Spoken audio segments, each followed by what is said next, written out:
Olá, graça e paz, família, auxílio ao Mestre. Tudo bem?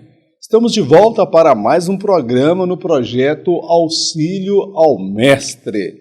Esse trimestre, na verdade, tem sido um trimestre muito abençoado por Deus. Estamos na direção de Deus produzindo conteúdo para as 13 lições deste trimestre. E o tema que nós estamos abordando é a ação de Deus em tempos de crises. As experiências do passado têm muito a nos ensinar. Deus é o Senhor da história. Esse é o tema no qual estamos trabalhando, olhando para a Bíblia e tirando dela lições para serem aplicadas diante desta pandemia que o mundo está enfrentando, o Brasil está passando e as igrejas estão sentindo o reflexo desta pandemia. Deus continua o mesmo e está no controle de todas as coisas. Hoje, no projeto Auxílio ao Mestre, nós estaremos estudando a lição de número 10. Esther, sabedoria e coragem para salvar seu povo. Texto-chave, porque se de todo te calares neste tempo, socorro e livramento de outra parte sairá para os judeus, mas tu e a casa de teu pai perecereis. E quem sabe, se para tal tempo como este chegaste a este reino. Esther, capítulo 4, verso 14. Texto base da lição. E disse o rei a Amã: esta prata te é dada, como também este povo, para fazeres dele o que bem parecer aos teus olhos. Então chamaram os escrivães do rei no primeiro mês, no dia 13 do mesmo. E conforme a tudo quanto Amã mandou, se escreveu aos príncipes do rei e aos governadores que havia sobre cada província, e aos líderes de cada povo, a cada província, segundo a sua escrita, e a cada povo, segundo a sua língua. Em nome do rei Assuero se escreveu, e com o anel do rei se selou. E enviaram-se as cartas por intermédio dos correios a todas as províncias do rei, para que destruíssem, matassem e fizessem perecer a todos os judeus, desde o jovem até ao velho, crianças e mulheres, em um mesmo dia, a 13 do 12º mês, o que é o mês de Adar, que saqueassem os seus bens. Uma cópia do despacho que determinou a divulgação da lei em cada província foi enviada a todos os povos, para que estivessem preparados para aquele dia. Os correios, pois, impelidos pela palavra do rei, saíram, e a lei se proclamou na fortaleza de Suzã. E o rei e Amã se assentaram a beber, porém a cidade de Suzã estava confusa. Esther, capítulo 3, versos de 11 ao 15. Meu amado, nesta lição nós vamos compreender que um decreto foi assinado pelo rei Assuero. Ele era um rei de um vasto império, o Império Persa, no qual os judeus estavam dentro desse período do exílio, do Império Persa. E este decreto, ele determinava a morte de todos os judeus, o extermínio de todos os judeus. Mais uma vez, nós vemos aí um cenário de morte, um povo sentenciado à morte. E todos aqueles que matassem os judeus, eles teriam direito de se apropriar de todos os seus bens, de todas as suas riquezas. Então era uma coisa interessante matar os judeus. Era uma coisa lucrativa matar os judeus. Diante desse episódio, o que o povo judeu poderia fazer? Eles estavam em um número menor, estavam diante de um rei poderoso que poderia enviar seus exércitos contra o povo judeu.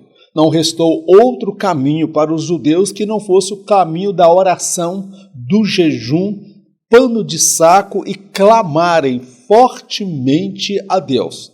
E quando eles clamaram fortemente a Deus, o supremo regente do universo, o legislador, o grande legislador, ele entrou na causa dos judeus. Então nós vamos observar que Esther, ela foi a pessoa, o instrumento escolhido por Deus para trazer o livramento ao povo de Israel. É sobre isto que nós queremos falar na lição de hoje. Mas a grande lição que nós devemos guardar desse tema que nós vamos abordar é a coragem e o altruísmo de Esther. Eles foram determinantes para a ação de Deus, para libertar e trazer salvação ao seu povo diante daquele cenário de morte. A fórmula continua a mesma: jejum, oração e boca no pó. Isto atrai a atenção de Deus. Um decreto de morte irrevogável. Nós vamos compreender, neste primeiro momento da lição, que o decreto que o rei assinou ou colocou o seu selo era um decreto irrevogável. Uma vez feito o decreto, aquele decreto ele não poderia ser revogado, a não ser que o supremo regente do universo, o nosso Deus Criador, ele entrasse na causa.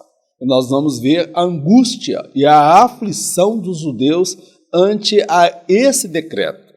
O alto preço por ser diferente. O judeu Mardoqueu se encontrava em terra pagã, cujos deuses e costumes eram opostos aos quais lhe foram repassados pelos seus pais. Embora estivesse inserido dentro do contexto de uma cultura pervertida, ele nunca se deixou moldar por tal estilo de vida. Era comum que todos se curvassem diante de falsos deuses e se inclinassem diante de homens poderosos. Mardoqueu só se curvava diante do Senhor. Ele era diferente. Seu estilo de vida e sua fé despertou o ódio de muitos. O cristão vive neste mundo, mas o mundo não vive nele.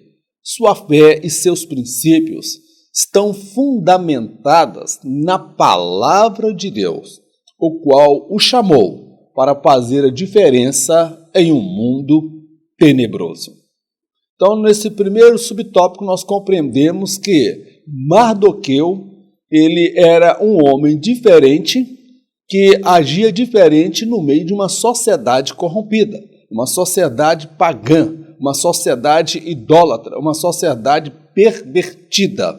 Então, nós vamos ver o alto preço que Mardoqueu pagou por ser diferente, viver diferente. Ele estava inserido dentro de uma cultura promíscua e imoral, onde as pessoas se curvavam diante de falsos deuses que não eram deuses e também se curvavam diante de homens poderosos. E Mardoqueu, ele não se curvava diante de nenhum deus daqueles ali no Império Persa e tampouco diante de homens, porque Deus tratou a idolatria do povo judeu no cativeiro.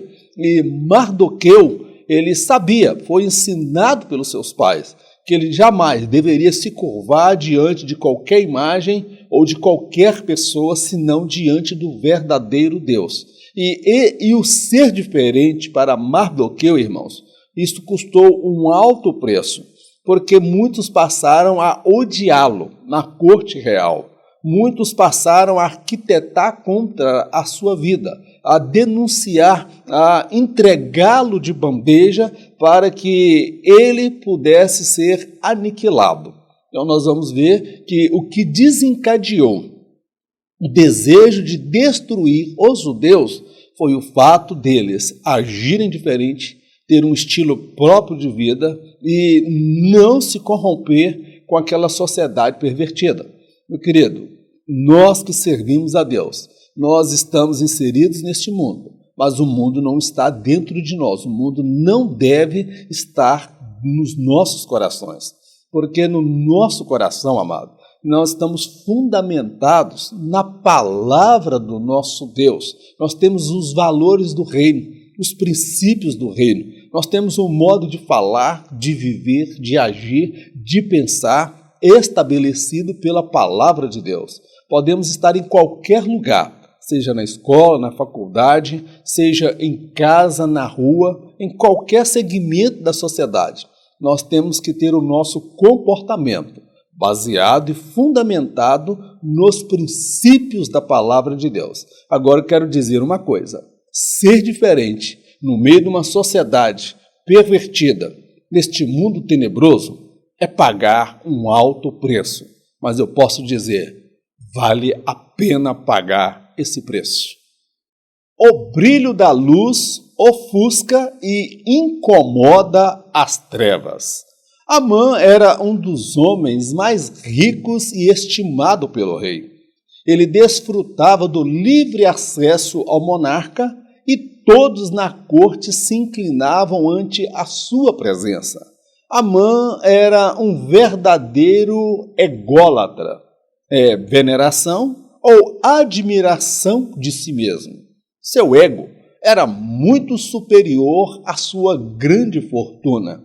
Ao seu modo de ver, o mundo e as pessoas deveriam girar em torno dele, razão pela qual despertou o ódio para com Mardoqueu e a todos os demais judeus. Há pessoas com esta tendência dentro e fora da casa de Deus. Elas se julgam o centro de tudo e de todos. É o que a Bíblia define como amantes de si mesmo. Caso não mudem, o seu destino será a completa ruína e destruição. Nós vamos observar aqui, meu irmão, que luz e trevas não combinam.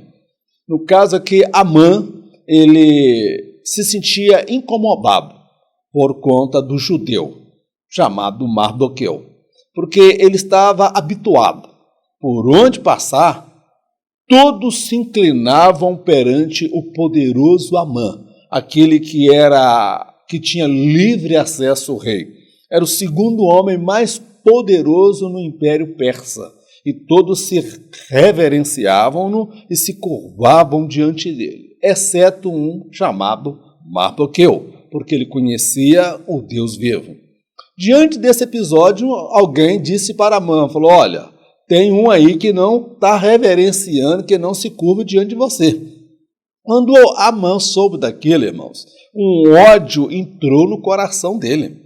Porque o que nós observamos que Amã, ele sofria ou padecia de uma doença que nós podemos definir como egolatria. O que é egolatria? É a veneração e admiração de si mesmo. Ele se achava o centro de tudo e de todos, irmãos. O ego dele era muito maior que os seus bens, as suas riquezas, o seu patrimônio. E Amã, ele era vaidoso, orgulhoso, presunçoso e soberbo. Ele se achava, vamos dizer assim, quase que um semideus. E todos eram mortais, mas ele era um semideus. Ele achava que o mundo e as pessoas giravam em torno dele. Quando ele soube que Mardoqueu não se curvava, não fazia muito caso da sua pessoa quanto à bajulação, ele intentou matar Mardoqueu. Mas quando ele soube que Mardoqueu era judeu, ele compreendeu que não somente Mardoqueu, mas nenhum judeu se curvaria diante dele, porque isso fazia parte da cultura judaica, da crença judaica, que foi curada, tratada durante o cativeiro babilônico. Então nós vemos aí, meu querido, que dentro da igreja e fora da igreja, eu faço aqui essa colocação, nós encontramos essas pessoas que sofrem desta egolatria. Ou seja, a Bíblia define isso como amantes de si mesmo. São aquelas pessoas que acham que o mundo gira em torno delas, que são aquelas pessoas que acreditam que até Deus vive para realizar os seus desejos e a sua vontade. Elas não se sujeitam à vontade de Deus. São aqueles grupos de pessoas que têm que estar determinando para Deus que Deus tem que realizar os seus sonhos, mas quando eu olho para a Bíblia, o verdadeiro adorador e cristão é aquele que se sujeita à vontade de Deus. O mundo não gira em torno dele. Ele tem uma visão, meu querido, equivocada. Então nós vemos isso dentro da casa de Deus e vemos também isso fora da casa de Deus. Pessoas amantes de si mesmo, que sofrem de egolatria. Ela tem uma idolatria para consigo mesma. É uma doença, é uma coisa terrível. É algo que foi visto em Lúcifer. E essas pessoas, se elas não mudarem, se elas não reverem os seus conceitos, o destino final delas, irmãos, é a mais completa ruína, perdição e condenação. Então, a luz, ela incomoda as trevas, porque a luz brilha. E quem não está na luz, meu querido, é incomodado por aquele cujo viver é de fato diferente. Um povo angustiado ante ao decreto real. Amã, se valendo da sua influência junto ao rei, conseguiu a autorização para aniquilar todos os judeus que estavam sob o domínio do Império Persa. Quando souberam do decreto real, os judeus se vestiram de pano de saco, fizeram jejum e andavam pelas ruas com amargura de alma. A tristeza dos judeus foi celebrada pelos demais povos. Estes aguardavam com muita expectativa o dia em que poderiam matar e se apropriarem das riquezas e bens do povo de Deus.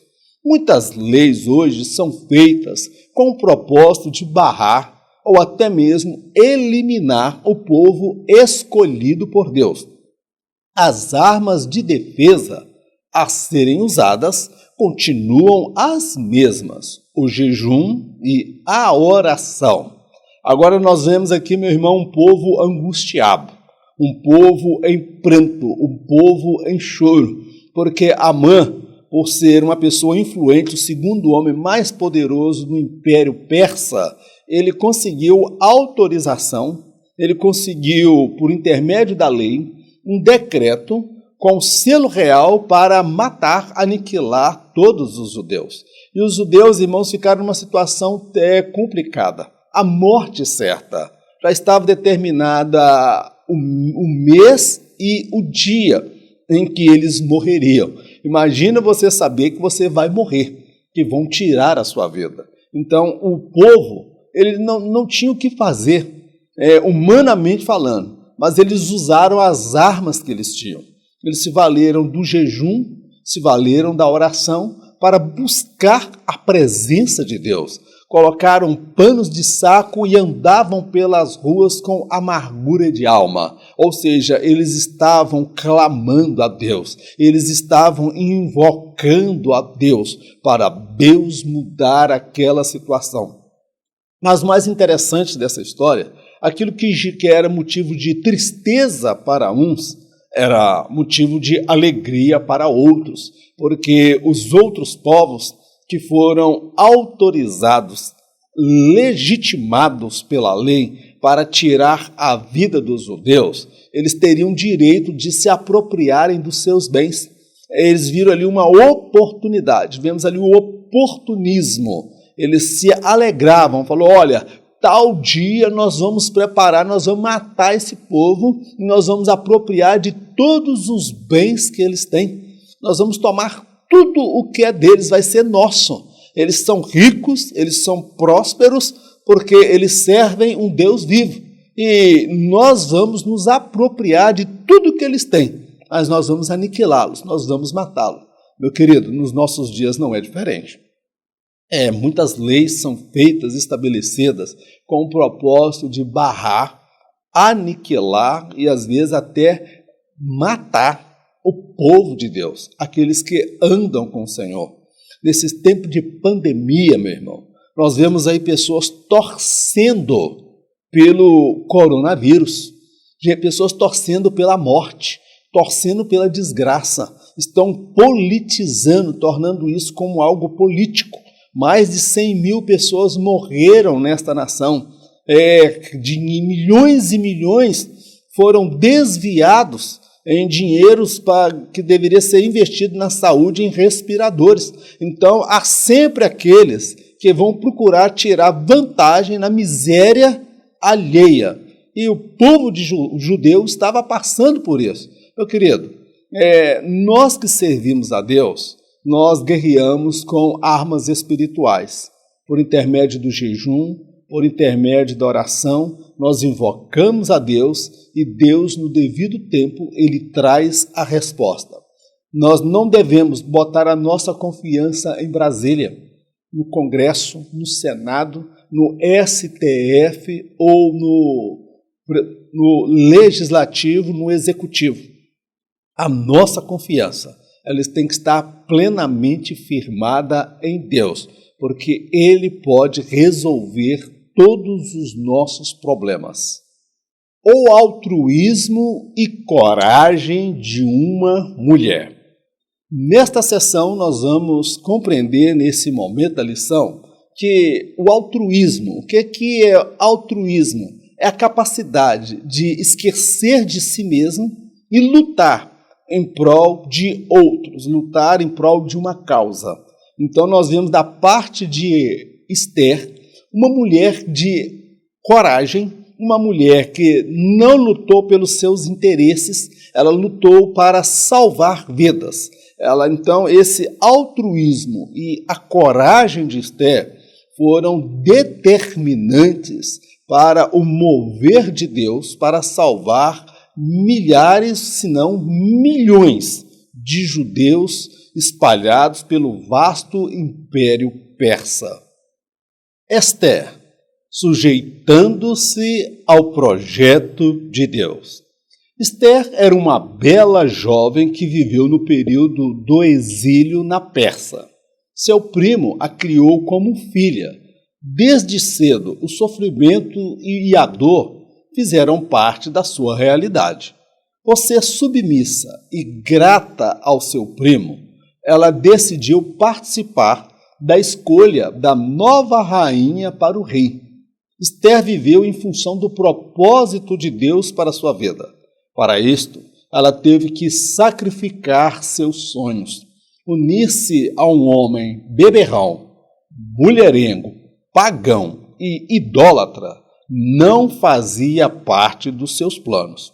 Ao ser escolhida como rainha, logo percebeu que não teria livre acesso ao rei.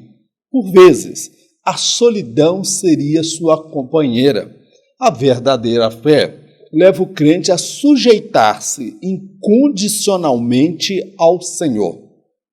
O que nós compreendemos aqui, amados? A rainha Esther. Alguns podem achar que ser rainha é status. Ser rainha é sinônimo de Deus honrando, exaltando Esther. Mas, meu irmão, eu observo aqui a situação de Esther. Esther, ela era, primeiro, órfã de pai e mãe. Os pais morreram. Quem a criou foi o primo, o Mardoqueu. E ela era grata a Deus e submissa a Mardoqueu. Ela era grata a Deus pela vida do seu primo, porque quem poderia cuidar dela? Quem daria a ela carinho, cuidado? Ele tratou dela como uma filha. E foi de Mardoqueu a decisão de colocá-la para participar como uma das concorrentes à futura esposa do rei. E aqui nós compreendemos uma mulher com espírito de submissão, gratidão e obediência. O que Mardoqueu estava fazendo já era a mão de Deus. Antes que o problema surgisse, Deus já estava trabalhando. Meu irmão, nada pega Deus desprevenido. Nada pega Deus desprevenido. A escolha de Esther, ela se deu antes mesmo do decreto feito pelo rei. Então, é aquele ditado popular, que quando o diabo vem com o fubá, o nosso Deus já está com o angu pronto há muito tempo. Agora, se você pensa que para Esther foi fácil, não foi, porque na qualidade de uma mulher temente a Deus, que conhecia o Deus vivo, o Deus verdadeiro, o sonho que ela nutria no coração era um dia casar-se com um homem de Deus, um homem respeitado, um homem que a tratasse como uma princesa, como uma rainha. E ela abriu mão dos seus sonhos pessoais, dos seus projetos, para viver o projeto de Deus, porque era Deus que estava conduzindo-a. E ela foi casar-se com, olha as qualidades do homem, beberrão, mulherengo, pagão, idólatra, contador de vantagens. Então, olha que situação. E você acha que ela era feliz, que ela se sentia realizada? Ela estava realizada por fazer a vontade de Deus. Ela se sujeitou a ser uma dentre tantas mulheres do harém do rei. Então, meu irmão, quando ela veio a ser rainha, ela logo percebeu que ela não teria um marido para ser. Ela não teria acesso a ele livremente.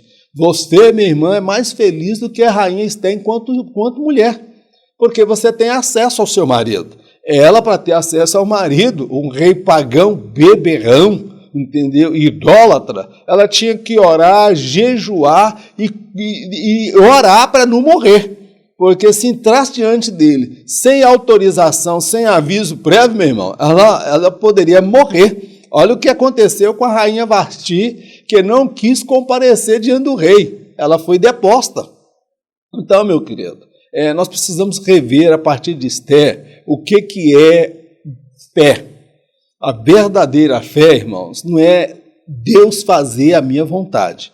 A verdadeira fé, ela me leva a abrir mão dos meus sonhos, dos meus projetos, para viver os sonhos e os projetos de Deus, ainda que isto me cause dor, ainda que não seja exatamente o que eu idealizei para a minha vida, mas é o que Deus estabeleceu para a sua vida e para a minha vida. O que importa é que o projeto de Deus se cumpra em nossas vidas. Fé e missão acima da coroa e do luxo. Mardoqueu, em face do decreto real, lembrou a Esther a razão pela qual o Senhor a havia colocado como rainha no palácio e do perigo da sua possível omissão. O momento exigia uma rápida e ousada tomada de decisão em prol do seu povo. Mardoqueu sabia dos dissabores e limitações que sua prima enfrentava no palácio. Todavia, ele a desafiou a interceder junto ao rei. Após 3 dias de jejum e oração, a rainha Esther colocou sua vida em risco ao se apresentar inesperadamente diante do rei, o que poderia ser interpretado como uma afronta. Contra todas as possibilidades, o rei a recebeu. Ao enfrentar perigos por conta da causa do Senhor, nunca recue, siga em frente. Então nós observamos que o ser rainha, Está no palácio do rei, aquilo não subiu a cabeça de Esther, irmãos. Ela colocou a fé e a missão que Deus confiou a ela em primeiro lugar. Mesmo sendo rainha, ela não deixou de ser submissa a Mardoqueu. Ela não deixou de ouvir as diretrizes de Mardoqueu. Quando o decreto real saiu, Mardoqueu colocou pano de saco, se humilhou e andava pelas ruas clamando. Era um homem de oração, era um homem que sabia buscar a presença de Deus. E ele percebeu que algo precisava ser feito. E ele mandou dar um recado a Esther, que ela deveria tomar uma providência, ela deveria se posicionar. Não que ela fosse relapsa, mas até então ela não sabia do decreto, ela não tinha conhecimento do decreto, da decisão do rei. Então Mardoqueu falou, olha, se de todo te calares, o socorro poderá vir por outro caminho. Mas quem sabe que foi para esse tempo e esse momento que Deus colocou você aí. Então o que Mardoqueu fez? Chamou Esther à responsabilidade da chamada. Porque Deus havia colocado ali? Porque ela ganhou o concurso, porque ela foi escolhida, ou porque do tanto sofrimento que ela passou na sua vida, ou porque dela viver isolada, não ter acesso ao marido. Então, meu querido, aquilo era um propósito de Deus. Deus havia colocado Esther num lugar estratégico para usá-la conforme o seu propósito no devido tempo. Agora, se ela se negligenciasse a chamada de Deus e o propósito de Deus para a sua vida ali no palácio, Deus poderia usar de uma outra forma e de uma outra maneira. Meu irmão, se eu não fizer o que Deus me orientou a fazer, Deus vai levantar outro para fazer e fazer melhor do que eu. Então ninguém é insubstituível. Mas quando nós estamos no centro da vontade de Deus, irmãos, Deus irá nos usar com autoridade. E aquele momento, ele precisava de uma decisão rápida. Não precisava demorar, pensar demais, não. Ela pediu o seguinte, olha, manda o povo orar por mim e jejuar durante 3 dias, porque tem mais de um mês que eu não me apresento diante do rei. Olha a situação da mulher. A mulher que não via, morava no palácio e não via um homem durante um mês, irmão. Olha que vida difícil que era aquela mulher vivia naquele palácio. Não era informada de nada, não sabia de nenhuma das decisões, mas, meu irmão, ela ousou, depois de 3 dias, ela sabia que ela tinha que orar e jejuar, porque ela poderia morrer. A cultura na Pérsia, a mulher não podia entrar de qualquer forma diante do rei, ninguém poderia entrar, exceto se o rei estendesse o seu cetro. Então, meu irmão, ela orou, jejuou 3 dias e foi diante do rei, meu querido, para interceder pelo seu povo. Assim deve ser a vida do crente. Ele ora, jejua e se apresenta diante do Rei dos Reis e Senhor dos Senhores, não correndo o risco de morrer, mas tendo a certeza de que será atendido pelo Deus Todo-Poderoso. E o que Deus fez, irmãos? Deus moveu as circunstâncias a favor de Esther. Ela entrou de forma assim inesperada, não estava agendada no protocolo, não estava agendada a visita de Esther. Ela entrou, meu irmão, abriu a porta e foi entrando. Ela se apresentou diante do rei. Todos ficaram pasmados, assustados, e agora, ele por causa da Vasti, que não quis comparecer, ele a depôs. O que ele não vai fazer com essa agora? Que vem entrando assim, sem respeitar as regras, o protocolo, o costume aqui do nosso povo. E ela entrou, meu irmão. Ela falou, olha, se eu morrer, eu morrerei, mas eu não vou ficar de braços cruzados. E ela entrou na presença do rei, glórias a Deus, para interceder a favor do seu povo. Meu querido, nós que estamos envolvidos com a obra de Deus, envolvidos com o ministério da palavra, com o ministério do ensino, meu querido, muitas vezes nós temos que enfrentar riscos, enfrentar perigos reais, e enfrentar batalhas, dificuldades, mas nós nunca devemos recuar, voltar para trás, porque a porta, o caminho está estreito, está apertado, está difícil, ainda que nos custe a vida, mas nós vamos prosseguir adiante. Mas o caminho que nós devemos nos valer é o caminho do jejum e da oração, porque Deus continua o mesmo para mudar a situação a nosso favor. Sabedoria divina ante a malignidade humana. O Senhor conferiu sabedoria a Ester para conquistar o favor do rei e neutralizar a influência de Amã. Ela os convidaria para 2 banquetes. Amã se sentiria mais prestigiado e o rei mais fascinado com o seu encanto. No segundo banquete, a rainha Ester, de forma inesperada, apresenta ao rei seu pedido e confronta Amã com o seu plano diabólico de matar seu povo e tirar-lhe a vida. Neste exato momento, sua etnia foi revelada a ambos. As escamas caíram dos olhos do rei. A máscara de Amã caiu por terra. Em seus olhos via-se o terror da morte. Ele suplicou a Ester pela própria vida.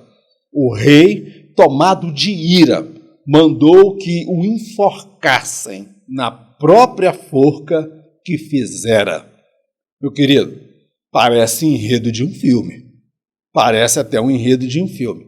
Como Deus deu sabedoria a Ester para saber lidar com a malignidade, a arrogância, a soberba e a maldade de Amã, que nutria um ódio pelos judeus. Vocês lembram? Lá no começo do livro que Mardoqueu diz que não era para ela declarar a etnia dela, que ela deixasse aquilo em segredo. Meu irmão, até aquilo ali foi direção de Deus. Então nós precisamos ter segredo com Deus, irmãos. Você não fica contando toda a sua vida para todo mundo. Você tem que ter segredo, que poderá ser revelado na hora certa, na direção de Deus. Quando ela se apresenta diante do rei, o rei pergunta: o que você deseja? Ela fala: olha, se eu agradei aos olhos do rei, fui bem aceita, eu quero oferecer um banquete ao rei. E convida Amã para ir, tá bom? Que é o segundo homem mais poderoso. Ô, irmão, o rei chamou Amã. Nesta hora, Amã se achou a última bolacha do pacote, ficou feliz da vida. Agora até a rainha me reverencia. Até a rainha também sabe do meu valor. Até a rainha agora me convida para os banquetes dela. No primeiro banquete, ela fez aquele banquete maravilhoso. Amã bebeu, comeu e voltou para casa contando vantagem. No segundo banquete, irmão, lá vem Amã de novo e o rei. O rei ficou cada vez mais fascinado com o encanto, com a beleza, com a delicadeza. Ele ficou, como vou dizer assim, impactado, cada vez mais seduzido pela beleza de Ester. Aquilo ali era Deus agindo, irmãos. No segundo banquete, meu irmão, a situação ia mudar. Meu irmão, no segundo banquete, ela apresenta para o rei o pedido dela. O rei: pede-me o que quiseres, até a metade do meu reino eu te darei. Então tá bom, se é metade do reino, eu vou pedir, vou apresentar o meu pedido. Meu irmão, aquela mulher foi corajosa. Aquela mulher teve uma ousadia. Falou: olha, há um que se levantou querendo matar o meu povo, destruir os meus familiares, querendo acabar também com a minha vida. E o rei falou: mas quem é esse que está querendo acabar com você, tirar sua vida e matar o seu povo? Falou: este aí, ó, Amã, esse perturbado, esse maligno, esse monstro, ele está tentando matar o meu povo. Eu sou do povo judeu, eu pertenço a esta etnia. Meu irmão, quando ela fala isso, irmão, olha, a bomba explodiu. Meu irmão, eu fico imaginando a cara do rei e a cara de Amã, porque o rei deu o selo, ele consentiu. E ele não percebeu, porque a palavra do rei não voltava atrás. Ele disse que daria a ela tudo que ela quisesse. E ele agora ficou numa situação de saia justa, irmão. Então ele ficou estreito para o lado do rei. E para Amã, irmão, a cara de Amã com aquela arrogância toda quando Esther confronta ele. E ele fica, pelo amor de Deus, tem misericórdia, intercede por mim. Não, foi um equívoco. Equívoco? Você quer matar o meu povo, rapaz? Esse plano diabólico seu, você está querendo destruir o povo escolhido de Deus, rapaz. E quando, irmãos, o rei volta, o coitado do Amã, ou o miserável do Amã, o diabólico Amã, ele estava sentado, quase que debruçado sobre a rainha, suplicando. Aí o rei, já enfurecido, enxergou o que não existia. Ele achou que estava querendo abusar da rainha. Então a coisa foi complicando mais ainda, irmão. A casa caiu, a casa desabou para Amã de uma vez só. O rei então mandou o quê? Pegar e matar Amã. E alguém disse, olha, ele fez uma forca aí, ó, para matar um tal de Mardoqueu aí, a gente pode matar ele lá naquela forca. Então o rei falou, vai lá, pega ele e mata ele. É o segundo homem mais poderoso do rei, vai lá e mata ele. E Amã morreu na forca que ele havia preparado para Mardoqueu. Meu querido, olha, isso aí só pode ser sabedoria de Deus, irmãos. Sabedoria. Aquela mulher, ela teve sangue frio, sabedoria, ela teve direção do Senhor em cada ato dela. Ela não foi jogando a ira dela, apresentando a causa dela, porque ela sabia que ela iria colocar o rei contra o seu primeiro-ministro, ou contra o homem segundo o mais importante do reino. E depois Amã poderia falar, mas você consentiu com o fato, você consentiu com o episódio. Então ela percebeu que não poderia partir para um confronto. Então nós precisamos entender o seguinte, irmãos, que a gente tem que ter sabedoria de Deus para lidar com opositores, para lidar com pessoas que têm a mente maligna. A gente não bate de frente, a gente vai na direção do Espírito Santo, discernimento do Espírito. Deus vai te dar estratégia, Deus vai te dar sabedoria de como lidar com aquela situação, de como resolver aquele problema. Não é batendo boca, discutir, não, meu querido. Deus dá estratégia. E a estratégia de Esther, irmão, foi uma estratégia inspirada por Deus. Ela conseguiu confrontar o rei, conseguiu confrontar Naamã, os dois ficou assim na mão dela. E ela, com sabedoria de Deus, conseguiu desmascarar Amã e fazer o rei tomar uma posição. E o rei mandou matar Amã, meu querido.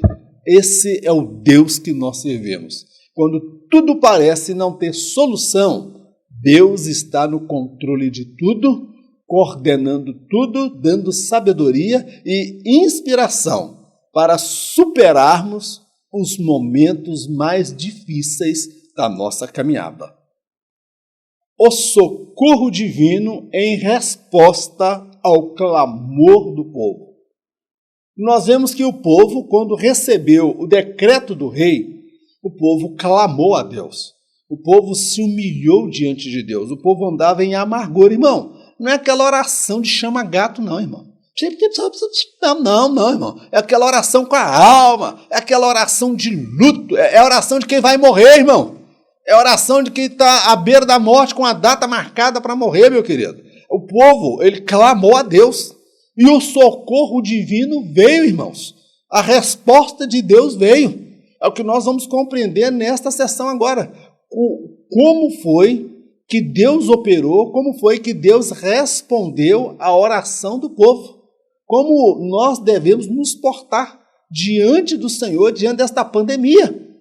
Nós precisamos clamar ao Senhor, invocar ao Senhor, porque Deus, Ele é poderoso para mudar esta situação quando houve orações, clamor, súplicas. Vamos lá então. Um novo decreto é estabelecido. Os judeus estavam exilados em terra pagã. Todavia, o Deus criador do céu e da terra sempre está no controle de tudo. O Supremo Juiz do Universo julgou a causa do seu povo e um novo decreto foi estabelecido. O rei não anulou o antigo decreto, mas prescreveu um contra-edito que conferia aos judeus o direito de se defenderem contra todos os ataques de quem os desejasse matar e saquear. As orações e o jejum dos judeus chegaram ao trono de Deus. Entretanto, eles não foram poupados do esforço de lutarem. Há cristãos que não discernem a batalha espiritual na qual estão inseridos. O jejum e a oração não fazem parte do seu viver diário. Então, nós compreendemos aqui nesse primeiro subtópico, quando Deus mudou o quadro. Então, observa, Israel estava no exílio. Israel não estava em Jerusalém, na terra prometida. Eles estavam em terra pagã. Só que do Senhor é a terra e a sua plenitude, o mundo e todos que nele habitam. Então, Deus, ele é Senhor soberano sobre todas as coisas. E ele ouviu o clamor do povo. E mesmo na Pérsia, era terra pagã, terra de falsos deuses, terra de idolatria. O Supremo Juiz do Universo julgou a causa, meu querido. O que nós temos aqui no Brasil? O STF. Agora, o crente, ele tem, meu amado, o Supremo Juiz do Universo, o SJU, é aquele que julga todas as causas. Então, Deus ouviu o clamor do povo, julgou a causa e foi restabelecido um novo decreto. Então, nós observamos que o rei, ele não anulou o decreto. O primeiro decreto, ele não foi revogado. Mas agora ele fez o quê? Um contra-edito. O que é isso? Era um edito real que iria contrapor, na verdade, aquele primeiro decreto. E isso foi, esse contra-edito foi entregue em todo o Império Persa. Então agora todos estavam cientes de que os judeus poderiam se defender. Então não mexe, não arruma confusão, não tenta tirar a vida deles, porque eles vão reagir em legítima defesa. Então, meu querido, aqueles que queriam roubar, saquear, matar, destruir os judeus, tinham que pensar duas vezes antes, porque agora eles tinham a lei ao lado deles. E se eles sofressem algum ataque, eles teriam amparo na lei, era legítima defesa. Então, nós vemos aqui, meu querido, Deus, ele interviu, Deus agiu, Deus operou, Deus mudou as leis. Então, Deus trabalhou aqui no campo da política, Deus trabalhou aqui no campo, vamos dizer aqui, do direito, mudando as leis, estabelecendo um contra-edito para barrar aquele plano maligno. Agora, uma coisa que Deus não fez, meu irmão, foi poupar o povo judeu da luta. Eles teriam que lutar, eles teriam que se defender. Tá bom, meu irmão? Porque se você não pudesse lutar, não pudesse defender, meu irmão, aí a coisa complica. E, infelizmente, irmão, no nosso meio tem muito crente que parece que não se deu conta que ele está no meio de uma guerra, no meio de um conflito espiritual. Ele não ora, não jejua, não consagra, é por isso que o diabo vive dando couro, vive dando surra e chinelada em crente aí, que crente vive derrotado, fracassado, porque ele acha que Deus vai fazer tudo. Não, quando for da vontade de Deus. Não, meu querido, se coloque diante de Deus, se posiciona diante do Senhor. Ora, jejua e busca, porque estamos no meio de uma batalha espiritual. Deus transforma a presa em caçador. Muitos, movidos pelo oportunismo, se levantaram para matar e saquear os bens do povo judeu, apesar de já estarem cientes do contra-edito do rei. Os judeus se fortaleceram no Senhor e venceram todos que desejavam sua aniquilação e seus bens. O senso de justiça prevaleceu entre os judeus, Eles lutaram em legítima defesa. Nenhum bem, patrimônio ou riqueza foi tomado dos seus inimigos naquele dia. Deus é o mesmo, ele não muda. Quando seu nome é invocado, ele faz o fraco ficar forte e o forte ficar fraco. O caçador vira presa e a presa virar caçador. Este é o Senhor dos exércitos, terrível nas batalhas. Olha o que Deus faz aqui, meu querido.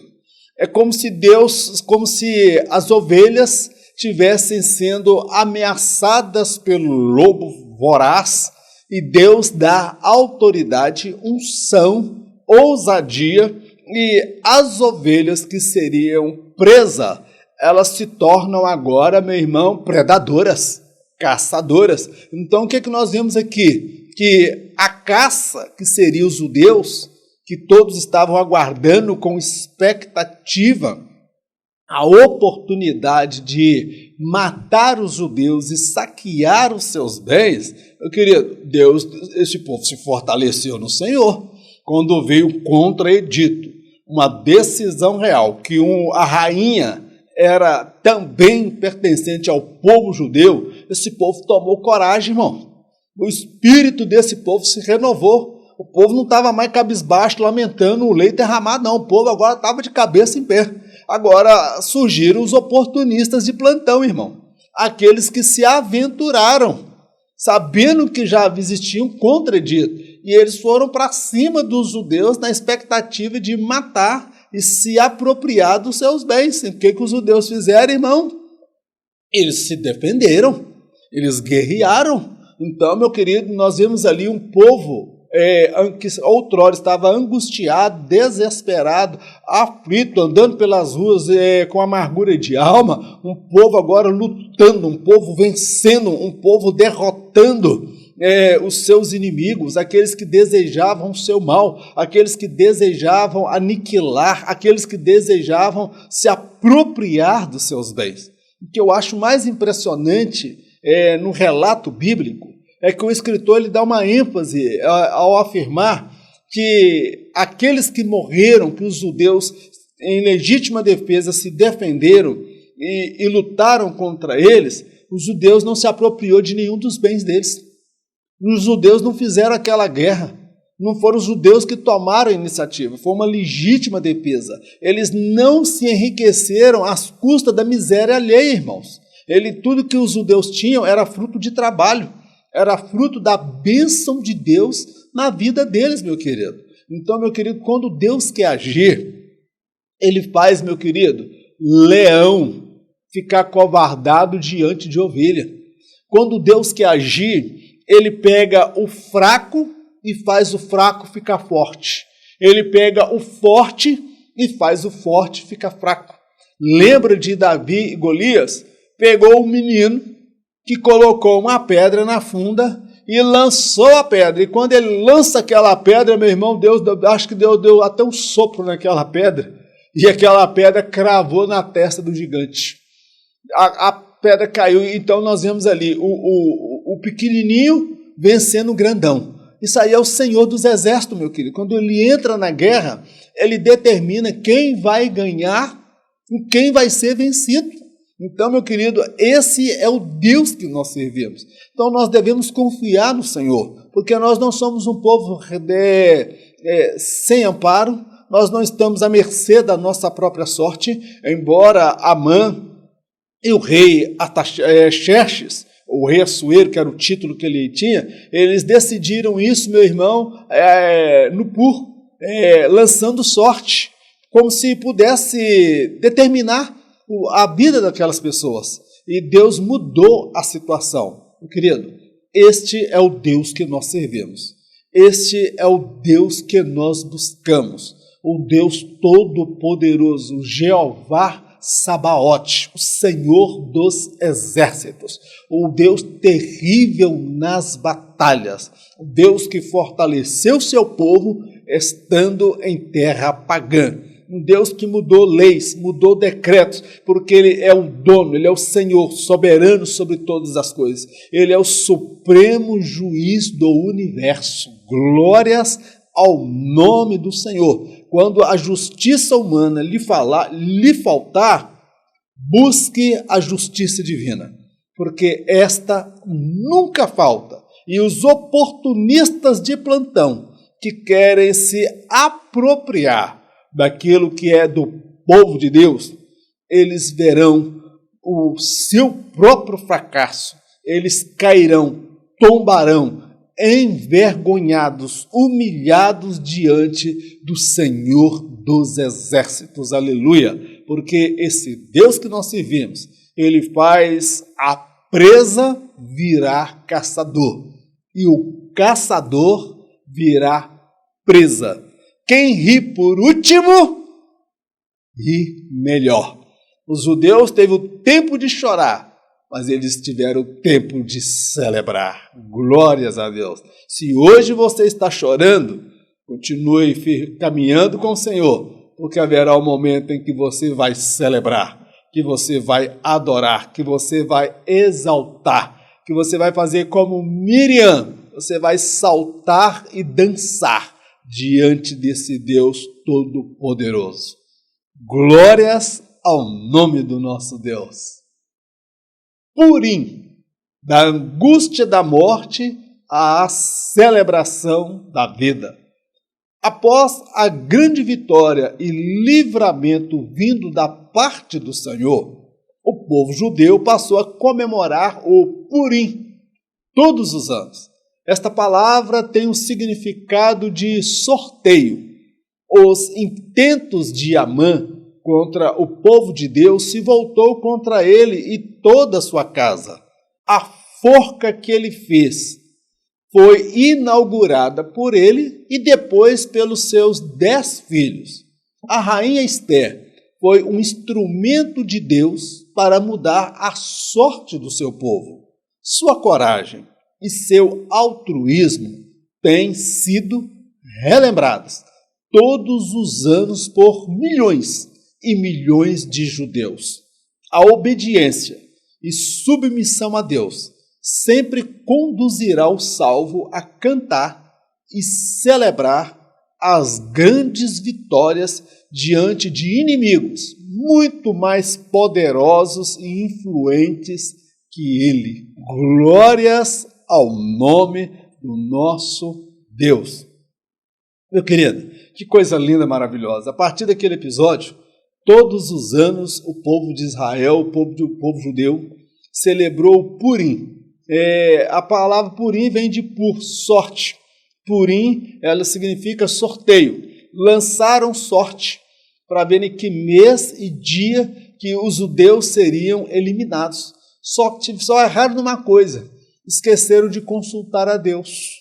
Foi uma decisão tomada por homens nos bastidores, às escondidas. E aquilo que é feito às escondidas, Deus traz à luz, meu querido. E aquilo que foi motivo de angústia, de tristeza, de medo, aflição para o povo de Israel, se tornou motivo de celebração, que até hoje os judeus celebram o Purim, ou seja, a virada, a sorte de Deus, Deus mudando a sorte do povo de Israel. Meu querido, por mais que os homens façam planos, por mais que intentem barrar, matar, aniquilar, destruir o povo de Deus, aqueles cujo coração está firmado em Deus, meu querido, Deus, ele sempre vai entrar na batalha. Deus sempre vai entrar para mudar a história. Eu quero dizer para você, em nome de Jesus, que aquilo que te faz chorar hoje, amanhã, você vai se lembrar dessa dor, desse dia de sofrimento, e você vai ter muitas alegrias e você vai cantar diante de Deus. Você vai levantar um memorial ao Senhor pela grande vitória. Eu levantei vão completar 2 anos que a minha esposa sofreu um AVC hemorrágico. Quase morreu na cirurgia. E todos os anos, vamos fazer o segundo ano, já é o segundo ano, o primeiro ano eu comprei um bolo para ela e dei de presente e cantamos, celebramos ao Senhor, porque Deus deu a ela uma nova vida. Glórias ao nome do Senhor. Na sua vida também não será diferente, meu irmão, minha irmã. Aquilo que hoje te causa dor, aquilo que hoje te causa sofrimento, angústia e aflição, Deus vai mudar a sua situação e você ainda vai cantar o hino da vitória e vai celebrar, cultuar ao Senhor todos os anos. Você vai dizer que o Senhor é bom, que o Senhor é maravilhoso, que o Senhor é glorioso, que o Senhor é majestoso, que o Senhor é tremendo, é o Deus todo-poderoso, é o Deus que se volta para ouvir o clamor do seu povo. Eu termino deixando o Salmo 124, verso de 1 a 3. Se não fora o Senhor que esteve ao nosso lado, ora diga Israel, se não fora o Senhor que esteve ao nosso lado, quando os homens se levantaram contra nós, eles então nos teriam engolido vivos, quando a sua ira se acendeu contra nós. Glórias ao nome do Senhor. Meu querido, a Bíblia fala que por um caminho o inimigo se levantará contra nós. É fato, é bíblico. Os levantes, as perseguições, aqueles que tentam tirar a nossa vida. Isso aí é bíblico. Mas agora a Bíblia fala que por um caminho o inimigo se levantará contra nós. Mas por 7 caminhos eles fugirão diante de nós. Por que eles fugirão? Porque o Senhor dos exércitos está conosco e o Deus de Jacó é o nosso refúgio. O Senhor está diante de nós como um poderoso guerreiro. Por isso, celebre ao Senhor, glorifique a Deus, porque a sua história não termina aqui. Deus está com você nessa batalha. Meu querido, encerramos mais uma lição. Eu quero agradecer pelas orações, pelas intercessões, por aqueles que têm patrocinado, nos ajudado, até com recursos materiais, para que possamos prosseguir com esse projeto. Se você desejar os slides que nós usamos nesta ministração, eu quero enviar para você em PDF. Tem o meu telefone no rodapé, você pode mandar a mensagem e eu terei a maior alegria de enviar esse material até você. Vamos orar? Eterno Deus, te agradecemos por esse estudo, pela tua palavra. Meu Deus, tu és santo, tu és lindo, tu és maravilhoso. Meu Deus, quando o Senhor é invocado, meu Deus, quando o teu nome é invocado, meu Deus, e lágrimas são derramadas, corações quebrantados se apresentam diante de ti. Meu Deus, o Senhor começa a mudar o quadro, as circunstâncias, o Senhor começa a fazer um movimento, meu Deus, a favor do teu povo. O Senhor é aquele que faz a presa virar caçador e o caçador virar presa. Meu Deus, em nome de Jesus, Senhor, muitos são aqueles que intentam destruir as nossas vidas. Muitos são aqueles que tentam destruir, barrar o crescimento da tua obra, o crescimento da igreja. Meu Deus, mas a igreja do Senhor, ela segue triunfante. Meu Deus, ensina-nos a viver uma vida em constante oração, de jejum, consagração, porque nós estamos diante de batalhas espirituais. Muitas decisões são tomadas, ó Pai, nos bastidores. Muitas decisões são tomadas, ó Pai, em Brasília. Muitas decisões são tomadas, ó Pai, por homens que não temem ao Senhor, que acham que podem decidir a nossa sorte, decidir a nossa vida. Meu Deus, mas a nossa vida está nas mãos do Senhor. Meu Deus, a justiça humana é como trapo de imundícia. Ela é um trapo, meu Pai. Ela é enganosa. Ela pode ser comprada, ela pode ser corrompida, mas nós invocamos o supremo regente, juiz do universo, o Deus Todo-Poderoso.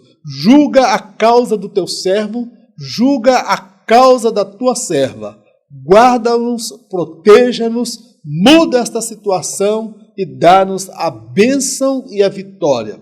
Pai, nós te agradecemos por tudo, em o nome de Jesus. Amém.